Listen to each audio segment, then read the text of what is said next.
Last October, I visited Senator Bernie Sanders at his home in Vermont shortly after he had a heart attack. Sanjay, the God's truth is that if you're sitting there and you said, Bernie, did you have a heart attack last week? I said, what are you talking about? I feel great. Within a month, the 78-year-old Sanders was back to doing 3 to 4 events a day on the campaign trail. But his heart attack did amplify concerns voters may have already had. An NBC News Wall Street Journal poll from this month found that while 39% of registered voters are comfortable with the candidate who has had a heart attack in the past year, 57% of voters have reservations. People do have a right to know about the health of a senator and somebody's running for president of the United States.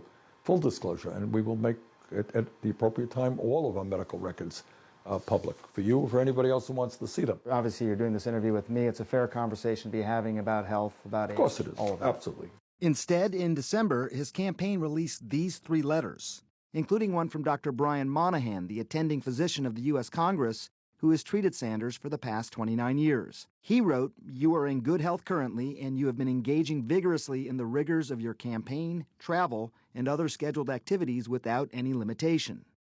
Monahan noted that since his heart attack, Sanders' heart function had improved enough so that he could stop using some of the medications he was initially prescribed. Sanders' current daily medications include ones for cholesterol, thyroid, and blood pressure, as well as aspirin and blood thinners. The 2 other letters were from his treating cardiologists. His doctors also said that Sanders' heart function is comparable, if not better, to men his age. Now, most experts say a full release of medical records wouldn't necessarily shed more light on his health, but one test result could help.